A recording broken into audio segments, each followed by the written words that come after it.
Hello everyone. जैसे कि आपको पता है ये सावन महीना चल रहा है, तो आज हम भगवान शिव से जुड़ी एक कथा सुनेंगे।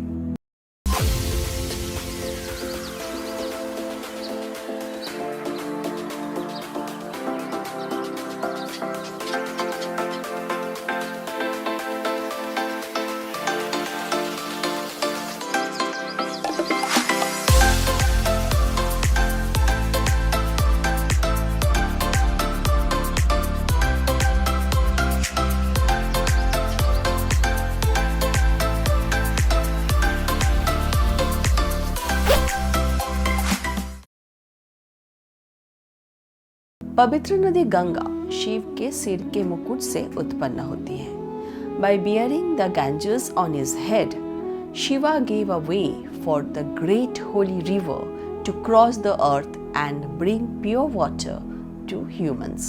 आइए जानते हैं कि गंगा नदी पृथ्वी पर कैसे आई और शिव जी का इससे क्या संबंध है। इसके पीछे कुछ कहानियां हैं। आइए देखते हैं कि आप इस कहानी को जानते हैं या नहीं। कमेंट सेक्शन में बताना जरूर।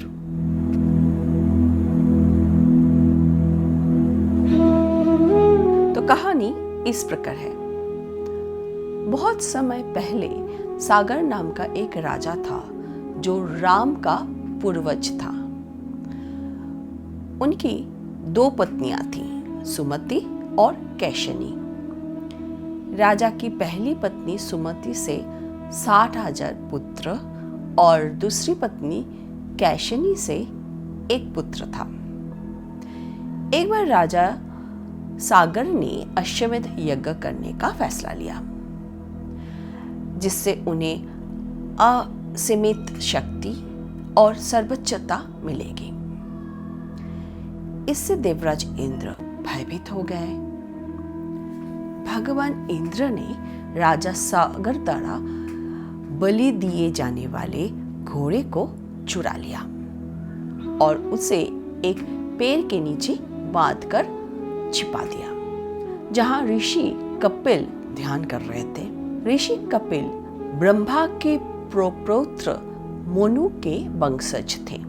राजा सागर ने अपने 60,000 पुत्रों को लापता घोड़े की खोज के लिए भेजा, जिन्होंने पूरी पृथ्वी की खोज करने के बाद उसे ऋषि कपिल के आश्रम में पाया।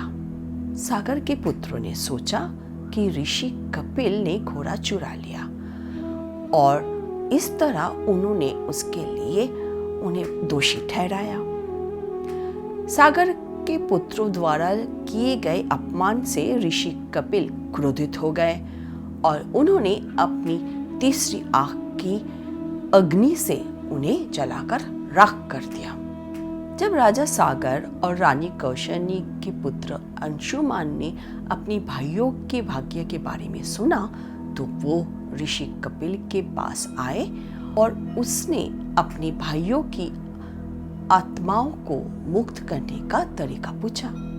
महान ऋषि ने उन्हें ब्रह्मा के नाम पर ध्यान करने के और उन्हें प्रसन्न करने की सलाह दी, ताकि वो अपने कमंडल से गंगा को छोड़ दें। उन्होंने कहा कि गंगा का पवित्र जल उनकी आत्माओं को शुद्ध करेगा। अंशुमान ने भगवान ब्रह्मा को प्रसन्न करने के लिए ध्यान करना शुरू कर दिया, लेकिन सफल नहीं हुआ।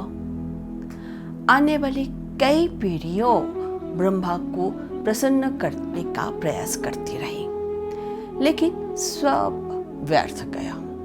राजा सागर की 7वीं पीढ़ी में भगीरथ का जन्म हुआ। उनकी एकाग्रता और दृढ़ संकल्प असीम था। उन्होंने कई वर्षों तक निष्ठापूर्वक भगवान ब्रह्मा की पूजा की। भगीरथ की पूजा से भगवान ब्रह्मा प्रसन्न हुए और उनकी सहायता करने को तैयार हो गए। लेकिन भगीरथ को गंगा की शक्ति को अपनी जटाओं में धारण करने के लिए भगवान शिव की आराधना करनी पड़ी। भगीरथ ने अगले कई वर्षों तक अपनी पूजा जारी रखी। केवल इस बार वो भगवान शिव की पूजा कर रहे थे। कुछ और वर्षों के बाद भगवान शिव प्रसन्न हुए और गंगा को अपनी जटाओं में धारण करने के लिए सहमत हुए। जब ब्रह्मा ने गंगा को छोड़ा तो वो जबरदस्त ताकत के साथ स्वर्ग से नीचे आई। भगवान शिव ने गंगा को पूरी तरह अपनी जटाओं में कैद कर लिया जब तक कि उनका बल कम नहीं हो गया। गंगा के शांत होने के बाद भगवान शिव ने गंगा का एक छोटा हिस्सा छोड़ा। जैसे ही गंगा ने भगीरथ का अनुसरण किया, लाखों लोगों ने खुद को शुद्ध करने के लिए पवित्र नदी में स्नान किया। अंततः गंगा ऋषि कपिल की वृक्ष तक पहुंची। इस प्रकार राजा सागर के पुत्रों की 60,000 आत्माओं को गंगा ने मुक्त कर दिया और इस प्रकार गंगा भारत की पवित्र नदी बन गई।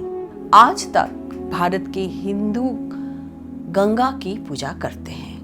The Ganges River originates in the Himalaya mountain at Gomukh, the terminus of the Gangotri glaciers.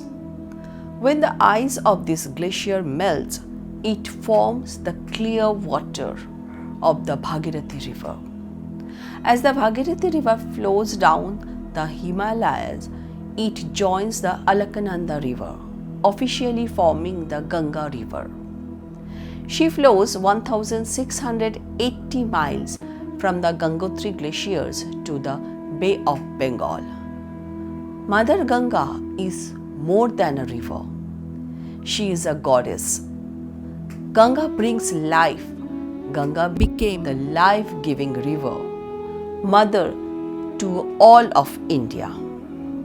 So, how is the story? Tell me in the comment section. See you. Take care and bye-bye.